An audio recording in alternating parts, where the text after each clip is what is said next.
I was left almost without an identity because I had wrapped so much of my identity up in the business. So I kind of had to reinvent myself in a sense. Went through some pretty difficult times.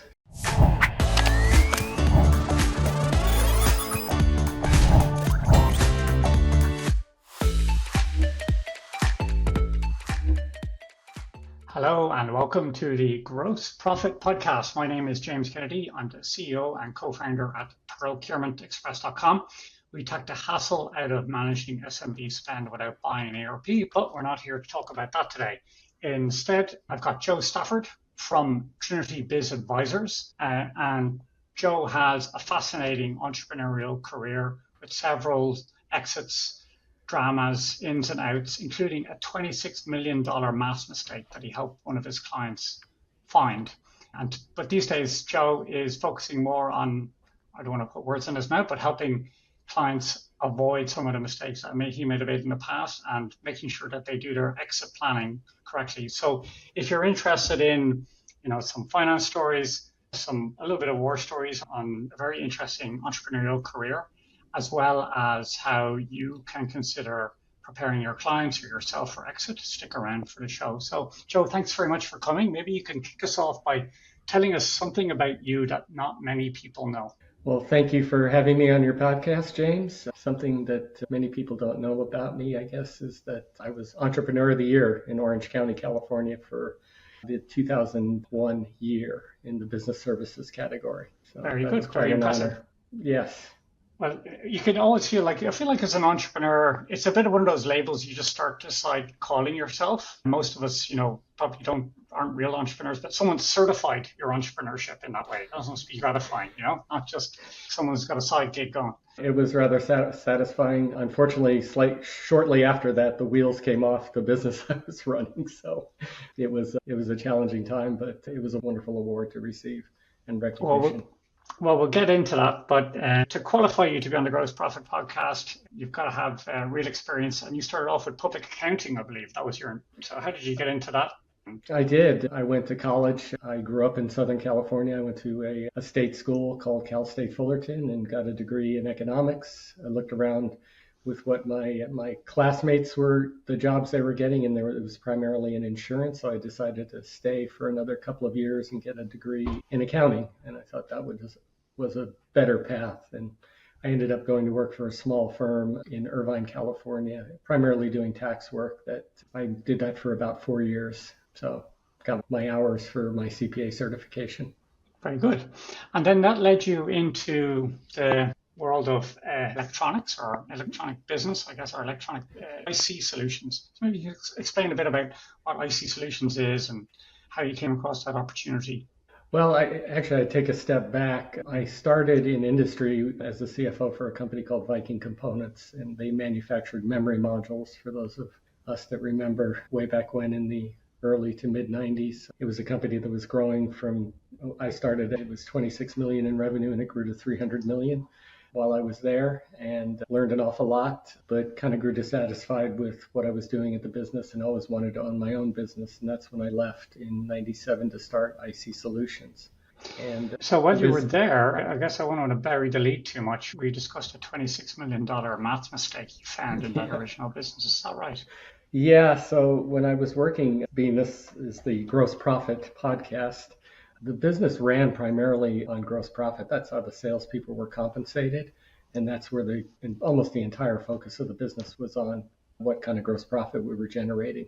And when I started, I quickly determined that the salespeople were incorrectly calculating gross profit. They were taking whatever the cost of the part was, let's say it was $100. And if they wanted to make 20% or 25%, they were just multiplying it times 1.2 or 1.25 instead of dividing it by 0.8 or 0.75. And as a result, they were leaving a significant amount of money on the table. And that first year, we dropped a significant amount of money to the bottom line. In ensuing years, continued to do so.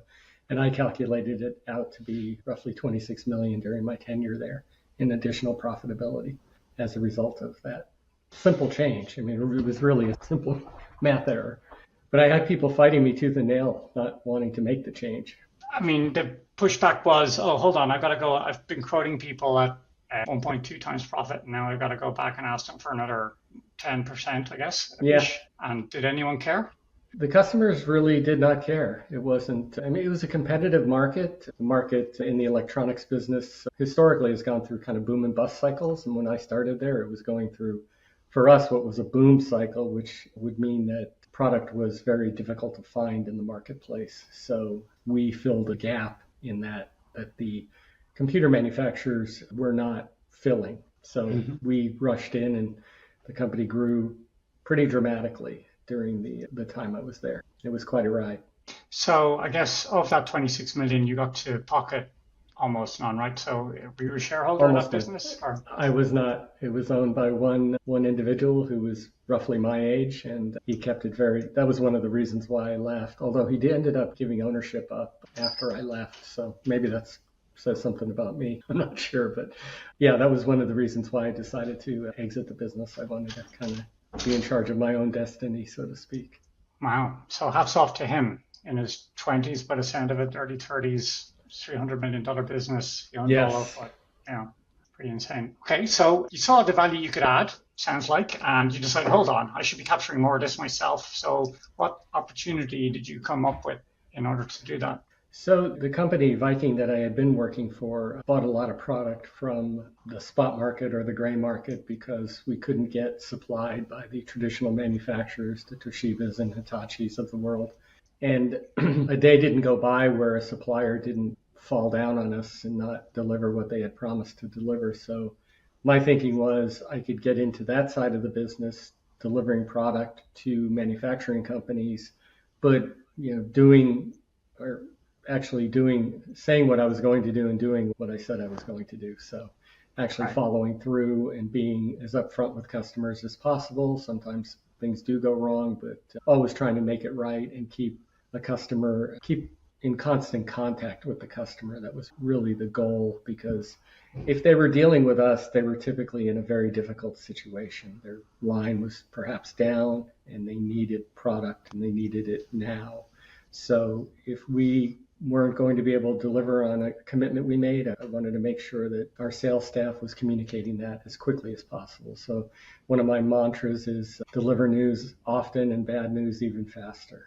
Okay, interesting. I mean, a piece of advice I received not long after you were doing this, I guess, when I was a whippersnapper, which all you need to be successful is turn up on time, say please and thank you, and do what you said you were going to do. And that's it. If you do those three, and that's all you need.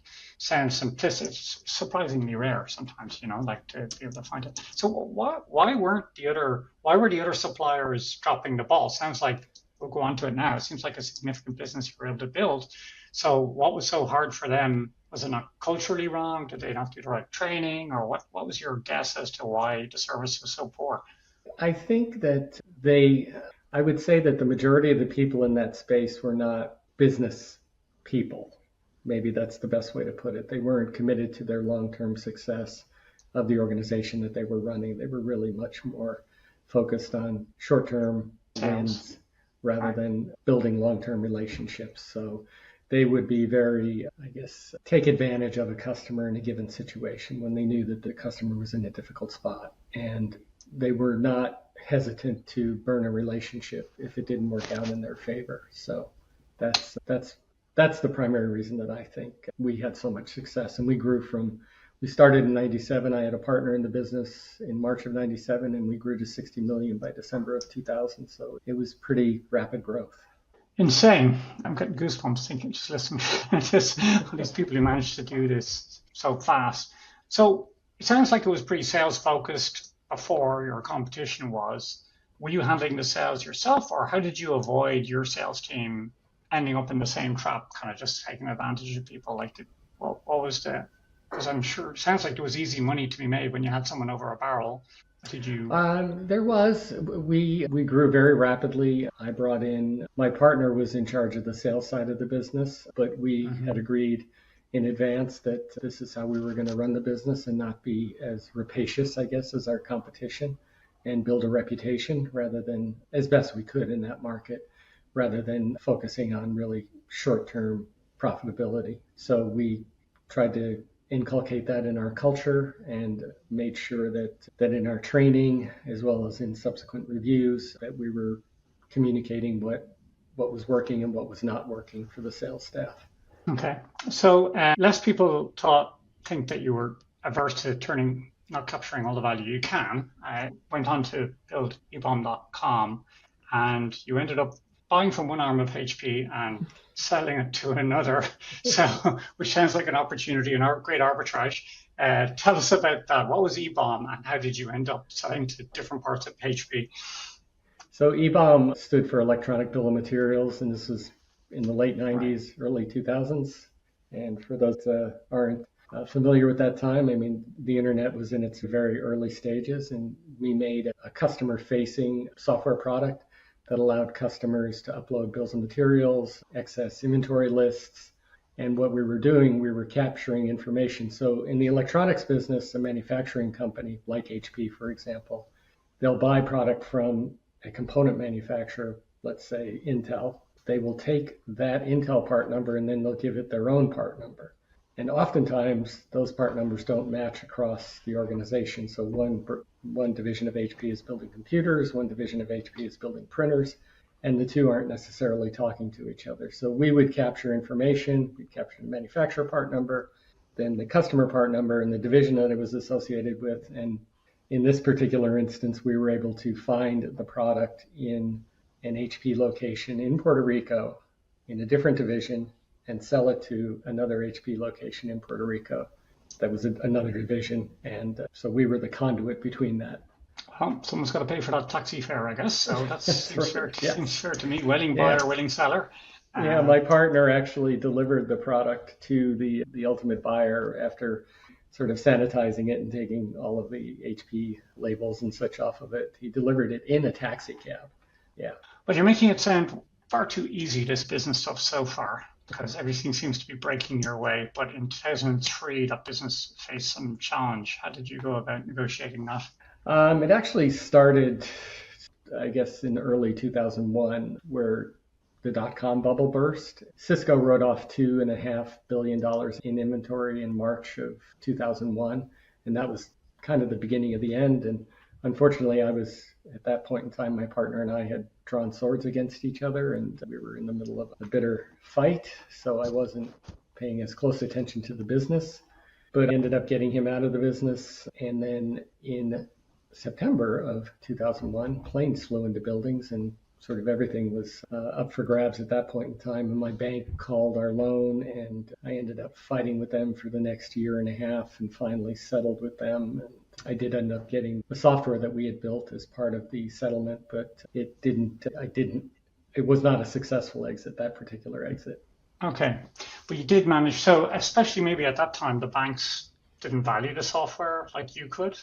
They didn't really have any idea what we did. They didn't have any sense. And banks, I mean, typically in situations like that, when it comes to technology, they're at a loss. They hired a receiver who was just maximizing the value of whatever he could out of the inventory that we had and, physical assets and that kind of thing, collecting the outstanding accounts receivable and minimizing what he was going to pay to our vendors. And it's just far too complicated to find. No one else is going to buy that software because they understood what it was, right? So that was the opportunity, I guess. That was a little bit of a blessing in disguise then. I mean, I'm interested in this dynamic with your partner who's on the sales side. Sounds like you're more the operations.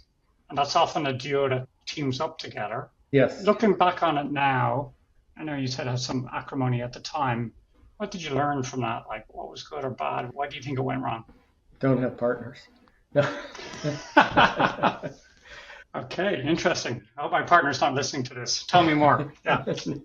No, I wouldn't say that. I think there were warning signs kind of all along the way to where we ended up. So we originally agreed to be 50-50 partners, and we were both going to come in with $100,000 into the business to fund it and start it. Because it can be a rather capital intensive business in the sense that you're typically buying the product in advance and then you're loaning it out to a customer on net 30 or whatever, net 45. In the case of Dell, I think it was net 60. So you have that cash flow challenge. Well, my partner showed up with his hat in hand and with a sum total of $5,000. And then 2 weeks later, his vehicle was repossessed. So I decided to continue to move forward, keeping in mind I had left a job in 97 where I was 35 years old, 34 years old, and I was making, $250,000 a year. I was flying around the world on private planes, and I left a pretty good life, but I had committed to this and I was wanting to see it through. So I struck a deal with him and we moved forward, and we had a lot of success in the first 3+ years. So this strikes me as very interesting because I've been an entrepreneur all my life, but I've never got anywhere near a private plane. You were actually in the bloody thing, and then you decided to leave it all behind. Was there, let me say a controversial statement here, was there a God complex here? You're like, oh, well, if I'm so good in private business, if I step out by myself, this is going to it's going to be even better. There was a little bit of that. There was a lot of focus on, and this was a big mistake of mine, there was a lot of focus on my success and wanting to be flying on that private plane, but being the one that was paying for it, that kind of thing. And I never got there. And when sort of everything, I guess, came crashing down, I was left almost without an identity because I had wrapped so much of my identity up in the business. So I kind of had to reinvent myself in a sense. Went through some pretty difficult times. Well, I mean, it's common. A lot of entrepreneurs, you get to the bottom, or you think it's the bottom, and you have to go a few stories below that sometimes. And yes. I've never really had that myself, but I've definitely, been underneath the stairs at a burrito bar where I was working, cleaning the floors, and then cold calling people for my so-called business. So I've gone pretty low, I guess. But do you think that? I often think, well, that's great. Actually, that's the time. At the time, I hated it. Now it's the thing I'm proudest of, like how I handle it. So you bought the business out of receivership, or the software anyway. You couldn't go any lower by the sounds of it. What happened next? So I got back into the same business, which we called supply chain risk management, selling components to manufacturing companies. And then with the software, I teamed up with another partner, although this gentleman had a tremendous amount of success, had taken an ERP company public, and we took the software and repurposed it for commercial use, where we ended up providing what we call brand intelligence for manufacturing companies. And our first customers were electronic component manufacturers. Qualcomm was our first customer, so Qualcomm was interested. Back then, they really didn't make anything. They just licensed their technology, so they were interested in seeing where their technology was being sold outside of their normal business channels. It shouldn't, in their world, in their mind, their technology should not have existed in the open market or gray market or spot market, whatever you want to call it. So we then branched out into luxury goods, pharmaceuticals, and ultimately that company was sold in 2014. So that was a successful exit. So just to get clear on what that is, so Qualcomm owned the IP. They wanted to maintain control of the supply chain all the way to the customer, but their supply chain were saying, hold on, I have lots of people who would buy this, and they were kind of selling it on the QT to whoever had cash, basically.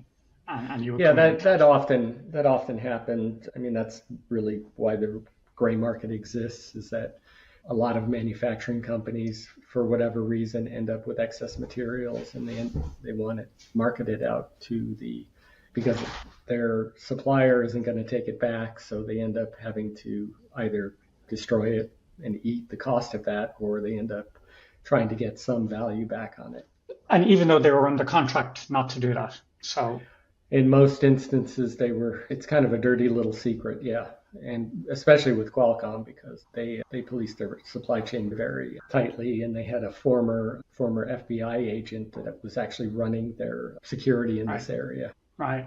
So it's strange because, I can understand how Pablo Escobar might need to audit his supply chain, the characters you're hanging out with, but was it, did people just not think they get caught, or was it just cowboy country, or was there no repercussion, or what repercussion could Qualcomm bring to bear if they did catch someone? Well, if they caught someone, so a company that is in a position where their IP is being infringed upon, that is based here in the U.S., they effectively have to build a police case that they then present to the Federal Trade Commission, and the Federal Trade Commission is the one that does the enforcement. So if XYZ company is selling Qualcomm's parts illegally, Qualcomm would have to build a case, would have to garner the fact that they are in fact selling it. So we would provide them with the listings, the pictures, the quantities, the pricing if it was available, and feed that back to them. And then they would take that information and roll it up into a report that they would then present to the FTC. So explain to me why FTC? I mean, FBI, I would imagine, or, like it sounds like it's a contract law issue, right? So it's a civil case. And how come the FTC? Because I associate them with sort of listings and, regulation. And why would they get involved in a private contract?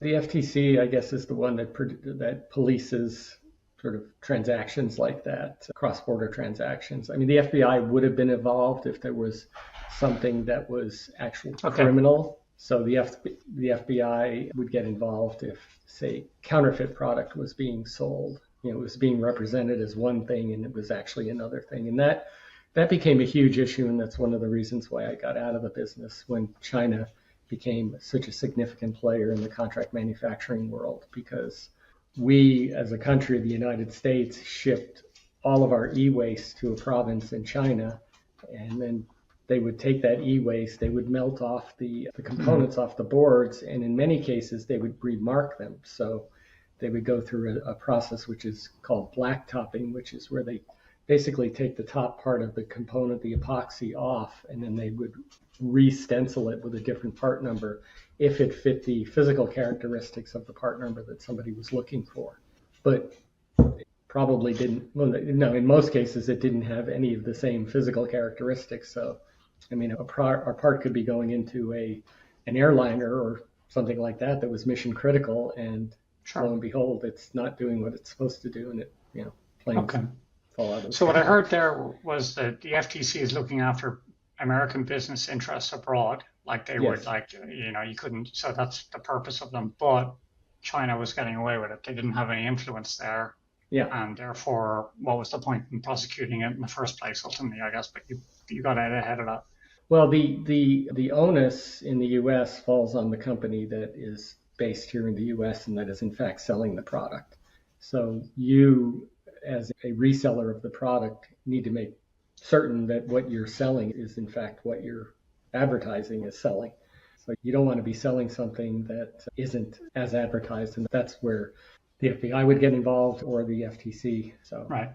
Okay, so we're coming up to your first exit. We've had you exited the business, I guess. You left because you made them too much money, you didn't get your rent, and then you had a sort of a close call, let's say. And now this is, you actually got to an exit with that business. Tell us about, because later on we're going to talk about how you're helping people with their exit. So I'm interested to see how your first one went.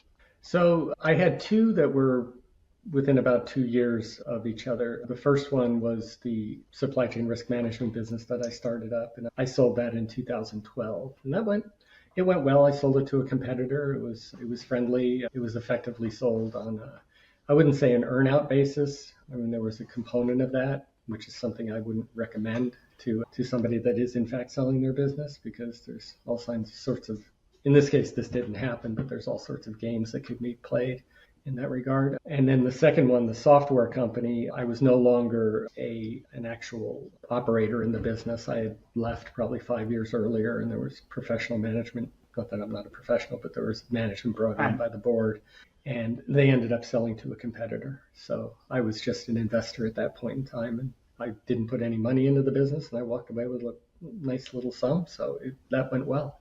Very good. So now we're deep enough into the podcast, there's hardly anyone left listening, Joe. So we can just chat, you and me, about exit planning, because this is obviously a topic which people, any entrepreneur, will find close to their heart. I guess I used to say, I guess I still do say, I wish I never have to sell my business. I feel like people who sell their business are just people who screwed it up. And if you don't screw it up, then why would you ever want to exit? But now that you're in your sort of career now, if you're consulting with people, the first thing you said to me is that you don't have any payroll in what you're doing now. And it was with your level of success, you could have decided to go either way. So let me touch on that first. You're obviously building a business you enjoy running now, and you don't have any payroll. Tell me about that. Why haven't you built a team? Well, I've more or less been a solopreneur as a fractional CFO for the last few years.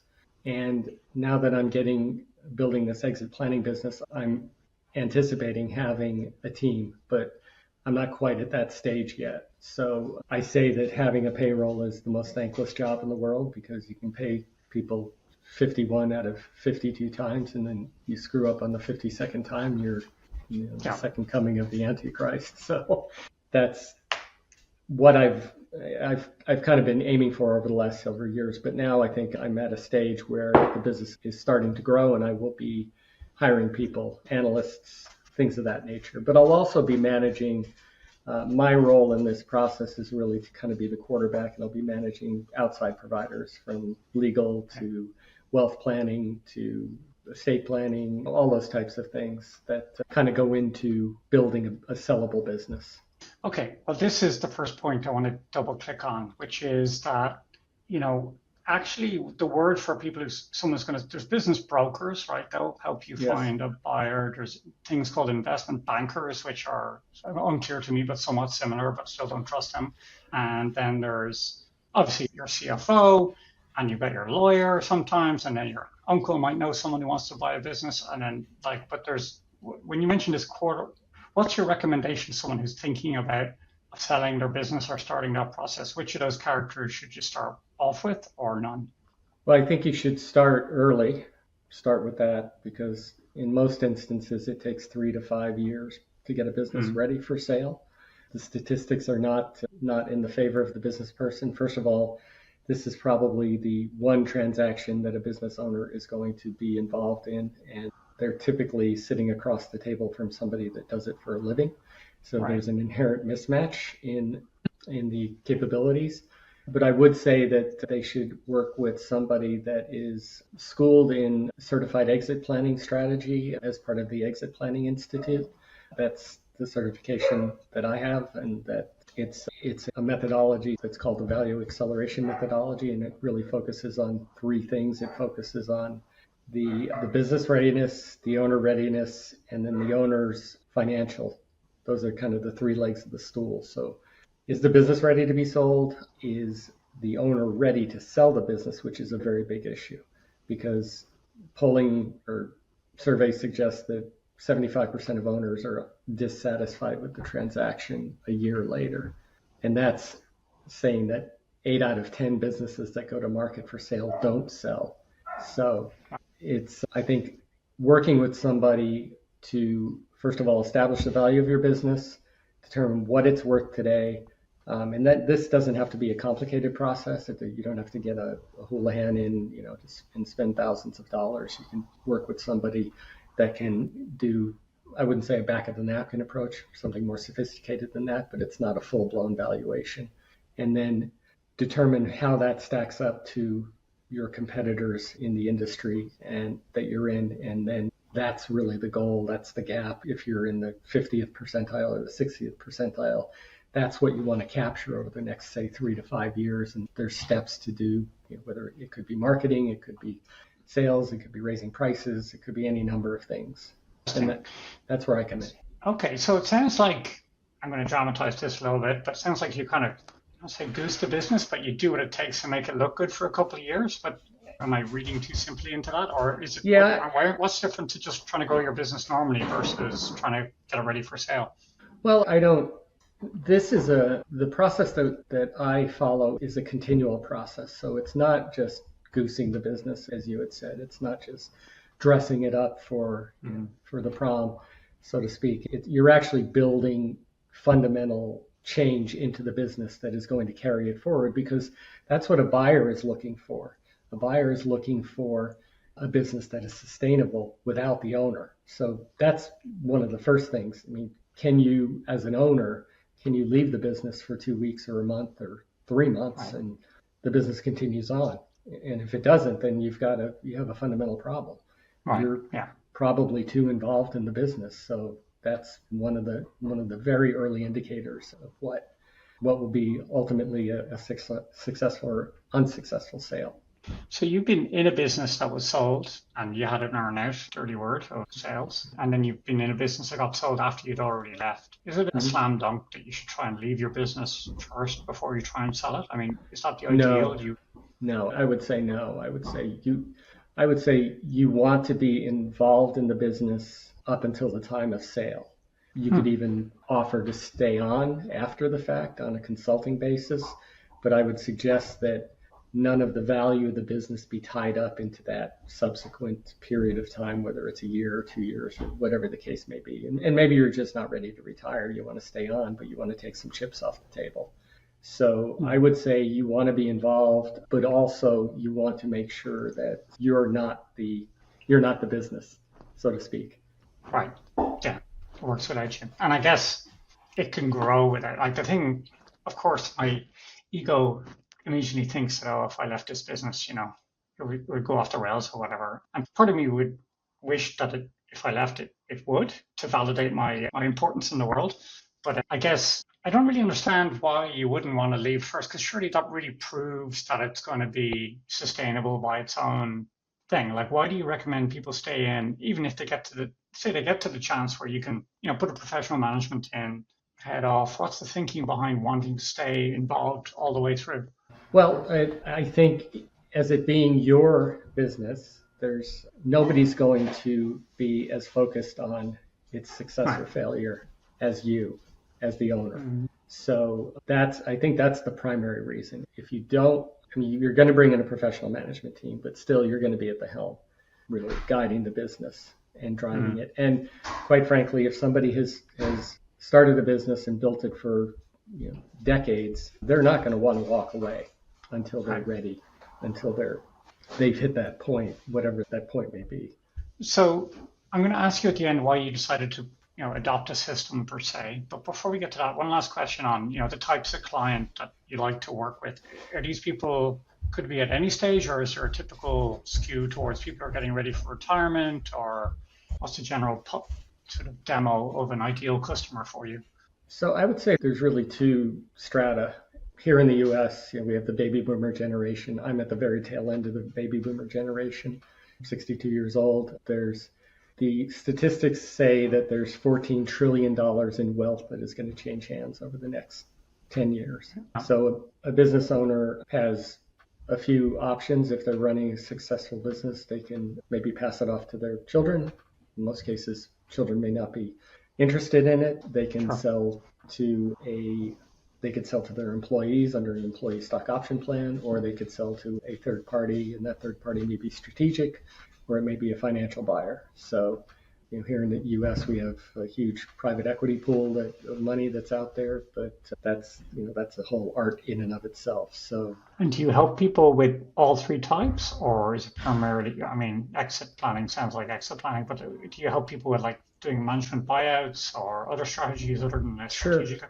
Yeah, those are all things that would come under consideration for a business owner. And a lot of that depends on what his or her wishes are. Do they want to reward the employees and give them the opportunity to grow the business going forward? That's where an employee stock option plan would come in. Do they just want to get out of town and sell?